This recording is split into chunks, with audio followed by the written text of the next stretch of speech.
Video එකෙන් මම කරන්න හදන්නේ 2022 දෙවැනි පත්‍රයේ B කොටසේ 10 වෙනියට තියෙන පරිමාව සම්බන්ධ මේ ප්‍රශ්නය පරිමාව ලොග් ගණක ඒවත් තියෙනවා.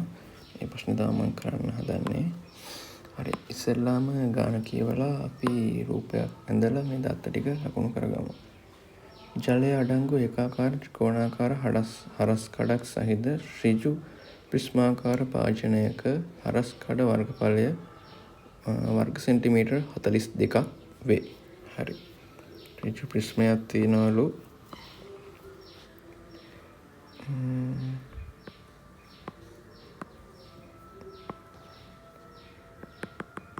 ඔන්න වගේ ප්‍රිස්මයක් තියනවලු. මේකේ හරස් කඩ කියන්නේ මෙන්න මේක. මේ බිමට මේ වැදිලා තියෙන පැත්ත තියෙන්නේ. අන්න ඒ කෑල්ලේ හරස් කඩ වර්ගඵලය ඇවිල්ලා වර්ග සෙන්ටිමීටර් 42ක්ලු. හරි. අරය සෙන්ටිමීටර් AU. මේ අරය R සමානයි Aලු. AU ගෝල 7ක්. මේ වගේ ගෝල 7ක් තියෙනවලු. මේ වගේ ගෝල 7ක් තියෙනවලු. 7ක් එම් භාජනය අඩංගු ජලයෙහි මුළුමනින්ම ගිල්ලූ විට ජලය උතුරා නොයන අතර ජල මට්ටම HCM වලින් ඉහළ යයි. මෙම ගෝලයක අරය A ගෙන අරන් මෙන්න මේක බව මේ තෘප්ත කරන්නලු. ලැබෙන මේකෙන් මේක ලැබෙනවා කියලා පෙන්වන්නලු. හරි.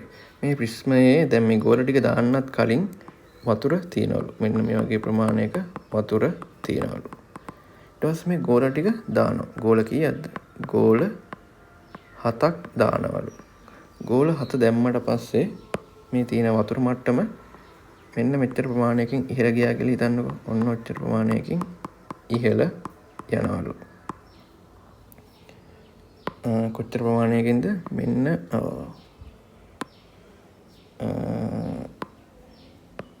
මෙන්න මෙච්චර ප්‍රමාණයකින් ඉහළ යනවලු. නොයන උතුරලා යන්නේ නැහැ. උතුරලා යන්නේ මේ නොයන අතර ජල මට්ටම HCM. H මෙන්න මේ H කියන උසකින් ජල මට්ටම ඉහළ ගියාලු. මේ බෝල ටික දැම්මට පස්සේ. හරි. මුලින්ම බෝල දාන්න කලින් වතුර මට්ටම තිබ්බේ මෙන්න මෙච්චරයි. එහෙනම් බෝල ටික දැම්මට පස්සේ වතුර මට්ටම මෙන්න මෙච්චරකට උඩ යනවා. ඒ කියන්නේ මේ අලුතෙන් දාපු බෝලවල පරිමාව ඇවිල්ලා මෙන්න මේ අලුතින් වැඩි වුණ පරිමාවට සමානයි නේද? අලුතෙන් බෝල දාපු හින්දා මේ වතුර මට්ටම උඩට ගියේ. ඒ කියන්නේ මේ අලුතෙන් දාපු බෝල 7 පරිමාව සමාන වෙනවා මේ උඩ ගියපු වතුර මට්ටමේ මේ පරිමාවට. හරි. අපි ඕකට සමීකරණයක් ගොඩනගාගෙන මේ ගාන හදමු. එතකොට අපි කතන්දරයක් විදිහට ගත්තොත් මේ ගෝල 7 පරිමාව සමාන වෙනවා ඉහළ ගිය පරිමාවට. හරිද? දැන් මේ ඉහළ ගිය පරිමාවත් ඇවිල්ලා පොඩි ප්‍රිස්මයක් විදිහට අපිට මේ සලකන්න පුළුවන් නේද? පොඩි ප්‍රිස්මයක් විදිහට අපිට සලකන්න පුළුවන්. H කියලා උසක් තියෙන මේ හරස් කඩ වර්ගඵලය වෙනස් වෙන්නේ නැහැ. H කියලා උසක් තියෙන මේ ප්‍රිස්මයක් විදිහට අපිට මේ සලකන්න පුළුවන්. මේ අලුතින් මේ බෝල් ටික දැම්මට පස්සේ උස ගියපු මේ ප්‍රමාණය මේ පරිමාව සමානයි ගෝලයේ පරිමාව. හරි. මේ උඩ ගියපු වතුර ප්‍රමාණයේ පරිමාව අපිට සමීකරණයකින් ලියා ගන්න පුළුවන්. 42 ගුණ කිරීම H. මේ උඩ ගියපු වතුර පරිමාව හරියට නිකන් ප්‍රිස්මයක් වගේනේ. පොඩි පිස්මයක් වගේනේ. පොඩි පිස්මයක් වගේ. ඒ කියන්නේ පොඩි පිස්මේ මේ පරිමාව හෙව්වනම් අපිට ඉහළ ගෙවූ පරිමාව එනවා. ඊට පස්සේ අපි ගෝල 7 පරිමාව.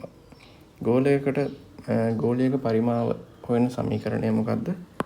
4න් 3යි 5r ඝනය. ඕක තමයි ගෝලයක පරිමාව හොයන සමීකරණය. එහෙනම් මේ වගේ 7ක්. 7 ගුණ කිරීම 4න් 3යි 5r ඝනය. හරිනේ. r කියන්නේ මේ එක ගෝලයක අරය ඇවිල්ලා a. එහෙනම් අපි මේ r වෙනුවට a කියලා ලියන්න වෙනවා. 4න් 3යි 5a ඝනය. හරිනේ. හරි. එතකොට 42.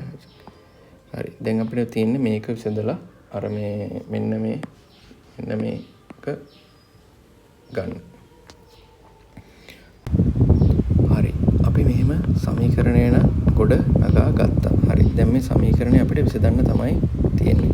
සමීකරණය විසඳද්දී අපි බලන්න ඕනේ මෙන්න මේක දිහා හොඳට. මොකද මේකේ phi එහෙමම ඉන්නවා, h එහෙමම ඉන්නවා. ඊට පස්සේ a ඝණය එහෙමම තියෙනවා. එහෙනම් ඒවා මේ phi එහෙම අපි ආදේශ කරලා නිකන් සුළු කරගන්න ඕනේ නැහැ. හරි. මේ r වෙනුවට අපි a ආදේශ කරන්න ඕනේ. මොකද ගෝලයේ අරය ඇවිල්ලා a.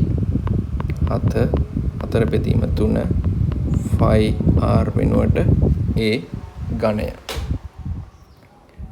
ඊට පස්සේ 42 ගුණ කිරීම h. හරි. ওই ටික දැන් අපිට සුළු කරගන්න තියෙන්නේ. phi එහෙමම තියාගමු. දෙපැත්තම 7න් බෙදනවා.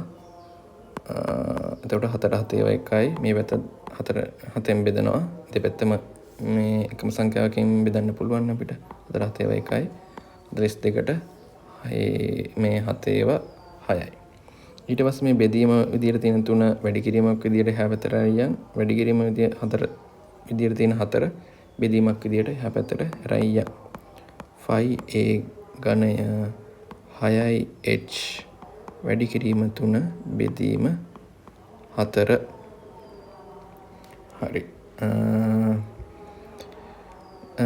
4ට 2 2යි 6ට 2 3යි. එහෙනම් මේ පැත්තේ 9යි h වෙනවා. මේ පැත්තේ තියෙන්නේ 5a ඝනය. හරි. 5ත් එහා පැත්තට අරියන් 5 තියෙන වැඩි කිරීමක් විදියට. එහෙනම් වැඩි කිරීමක් විදියට තියෙන 5 එහා පැත්තට අරියද්දි බෙදීමක් වෙනවා. හරි නේද? අපිට අදාළ ඒ සූත්‍රය මේ ලැබුණා. හරි. ඊළඟ කොටසදී ඒ කියන්නේ මෙන්න මේක h හි අගය අපිට h හි අගය 31.17යි මූල කියලා ගන්න කියනවා. ඊට පස්සේ 5 හි අගය 3.14යි කියලා ගන්න කියනවා. ඊට පස්සේ ලග්ගණක වගු වායිතයෙන් ඒ ඝනයෙහි අගය ආසන්න පූර්ණ සංඛ්‍යාවට සොයා එනයින් ඒහි අගය ලබා ගන්න කියලා කියනවා. ආසන්න පූර්ණ සංඛ්‍යාවට හොයන්න කියන්නේ. හරි. අපි හොයමු. අපි දන්න සමීකරණය ඇවිල්ලා මේක a ඝනය 9h බෙදීම 2යි 5. a ඝනය 9h වෙනුවට අපිට ලියන්න පුළුවන් 31.17 මූල බෙදීම 2 ගුණ කිරීම 5 වෙනුවට 3.14. හරි. දැන් අපිට මේකට ලොග් ගණක දාන්න තියෙන්නේ. ලොග් දාන්න තියෙන්නේ. දෙපැත්තටම ලොග් දාන්න තියෙන්නේ. lg a ඝනය මේ පැත්තට lg 9 ගුණ කිරීම 31යි 1.7 මූල 2 ගුණ කිරීම 3.14. හරි. ලග් ගණකවලදී වැඩි කිරීමක් විදියට තියෙනවා බෙදී මේ වැඩි කිරීමක් තියෙන ඒවා එකතු කිරීමක් කරනවා. බෙදීමක් විදියට තියෙන ඒවා අපි අඩු කිරීමක් කරනවා. හරි. එහෙනම් අපි මේ විදියට ලොග් ගණක නීති දාලා ලියාගමු. ඉතින්ලා මේක ලියාගමු. lg 9 වැඩි කිරීමක් නම් එකතු කිරීමක් වෙනවා. lg මේ මූල තියෙන හින්දා අපිට මේ මූල කියන්නේ එතන 31.17 ඕකනේ කියන්නේ. හරි. ඔහොම ලියාගමු. ඊට පස්සේ බෙදීමක් නම් මෙන්න මෙම ඍණ ලකුණක් දැම්මා. ඊට පස්සේ වරහණක් දාලා මේ ඊටු ටික සුළු කරන්න. ඊටු ටික ලියන්න. ඊට පස්සේ LG 2 ආපහු වැඩි කිරීමක් නිසා ධන දානවා. LG ඊට පස්සේ 3.14. හරි. මේක දැන් තව ටිකක් පැහැදිලිව ලියාගමු. LG A ඝනය LG 9. ඊට පස්සේ මෙන්න මේ තියෙන එක අපිට පුළුවන් මෙහෙම ඉස්සරහට අරන් එන්න. මේ බලය ඉස්සරහට අරන් එන්න. ඒකට තියෙනවා භාගයයි LG 31.17. ඊට පස්සේ ඍණ මම ඒකේ වරහන් ඉවත් කරනවා. එතකොට මේ ඉස්සරහින් ඍණක් තියෙනවා නම් මේ LG2 වැඩි වෙනවා ඍණෙන්. එතකොට ඍණ LG2 වෙනවා. මේ ඍණ වැඩි වෙනවා මේ ධනෙන්. එතකොට ඒකත් ඍණ වෙනවා. එතකොට LG 3.14ක් වෙනවා. ඊට පස්සේ අපි ලොග් ගන්න කලින් බලන්න ඕනේ. ලොග් ගන්න කලින් බලන්න කලින් අපි ඉස්සෙල්ලා මෙතෙන්ට අර ස්ථානයට අපි ස්ථානය හොයාගන්න ඕනේ. ඒ කියන්නේ මෙතෙන්ට 0.0 ඊට පස්සේ මෙතෙන්ට ධන මෙතන දෙකක් තියෙන හින්දා 1.0 මෙතනත් ඇවිල්ලා 0.0 මෙතනත් ඇවිල්ලා 0.0. ඊට පස්සේ අපි ලොග් ගණක පොතෙන් ගිහිල්ලා බලන්න ඕනේ 9 කියන්නේ කීයද කියලා. ලොග් ගණක 9 ලොග් ගණක පොතෙන් බැලුවම එන්නේ 95.42. ඊට පස්සේ බලන්න ඕනේ මෙතන නම් මේ බෙදීම දෙක මම දාලාත් නෑ. භාගයකින් ගුණ වෙනවා කියන්නේ දෙකෙන් බෙදනවා කියන එක තමයි. ඊට පස්සේ බලන්න ඕනේ 31.17. 31.17 කියන්නේ 49.38. ඊට පස්සේ දෙක කියන්නේ 20 බලන්න ඕනේ. ඒකට එන්නේ 30.10. ඊට පස්සේ බලන්න ඕනේ 31.4. 31.4 කියන්නේ 49.69. 31.4 ලොග් ගණක පොතේ බලන්න ඕනේ. හරි. දැන් මේ ටික සුළු කරගන්න වෙනවා. සුළු කරගන්න කලින් මම උඩ ටික මකා ගන්නම්.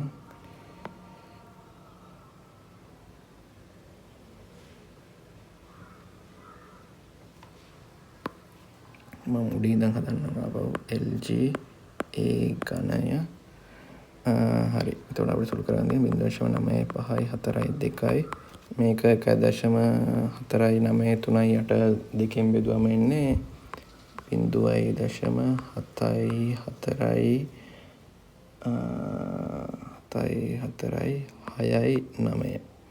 ඊපස්සේ එනවා ඍණ 0.3010. ඊට පස්සේ අනිත් එක ඒකත් ඉන්නේ ඍණ 0.4969. හරි. ඔය ටික සුළු කරගන්න තියෙන්නේ. සුළු කරගත්තට පස්සේ එනවා අපිට උත්තරයක්. ටික සුළු කරාම එන්නේ 0.9.032. හරි. දැන් අපි මේ ගත්ත උත්තරේ ඇන්ටිලොග් බලන්න ඕනේ. ඇන්ටිලොග් බලනවා කියන්නේ ලොග් ගණක පොතේ ඇතුලේ හොයන්න ඕනේ මේ අංකය කොහෙද තියෙන්නේ කියලා. ලොග් ගණක පොතේ කොහෙද ඇතුලේ බලන්න ඕනේ. ඒ කියන්නේ වගුව ඇතුලේ බලන්න ඕනේ මේ 90.32 කොහෙද තියෙන්නේ කියලා. ඇන්ටිලොග් 0.9.032 LGA ඝනය. මේ ටික මොකක්ද? හරි. ඇන්ටිලොග් බැලුවම අපිට එන්නේ මේ 90.3.2 තියෙන්නේ 80.1. 80.1 තමයි ඕක තියෙන්නේ. දැන් මේ මෙතන බිඳුවක් තියෙන නිසා එහෙනම් අපි ස්ථාන එකක් පන්නන්න ඕනේ. බිඳුවක් තියෙන නිසා ස්ථාන එකක් පන්නන්න ඕනේ. ඒ කියන්නේ 8.0.01. බැරිලාවත් මෙතන එකක් තිබ්බනම් එහෙනම් අපි ඩොට් එක තියන්න ඕනේ මෙන්න මෙතනින්. 1යි 2ක් පන්නන්න ඕනේ. හැබැයි මෙතන තියෙන බිඳුව නිසා අපිට එකක් විතරයි පන්නන්න ඕනේ. එතකොට අපිට එන්නේ 8.0.01 කියලා. හරි. අපි දෙපැත්ත මේ ඇන්ටි දාපු හින්දා දැන් මේ පැත්තේ තියෙන්නේ ඒ ඝනය. ඒ ඝන. අපිට කිව්වා ගාන හදද්දී ආසන්න පූර්ණ සංඛ්‍යාවට සොයන්න කියලා. ඒ කියන්නේ අපි මේක ගමු 8යි කියලා. ඒ ඝනය. හරි. 8යි කියන්නේ හරි මෙතන ඝනයක් තියෙන්නේ. එහෙනම් අපි මේ දර්ශක ආකාරයෙන් මේක ලියා ගන්න ඕනේ. 8 කියන්නේ 2 බල 3. ඒ කියන්නේ මේ පැත්තට මුකුත් මේ පැත්ත දර්ශක එහෙමම තියෙනවා. ඒ බල 3 8 කියන එක අපි ලියනවා 2 බල 3 කියලා. එහෙනම් අපිට කෙලින්ම ලියන්න පුළුවන් a සමානයි 2යි කියලා. මොකද මේ දර්ශක සමානයි. එහෙනම් අපිට මේ පාදේ සමාන කරලා ලියන්න පුළුවන් උත්තරේ විදියට a සමානයි 2යි කියලා. 2 සෙන්ටිමීටර්.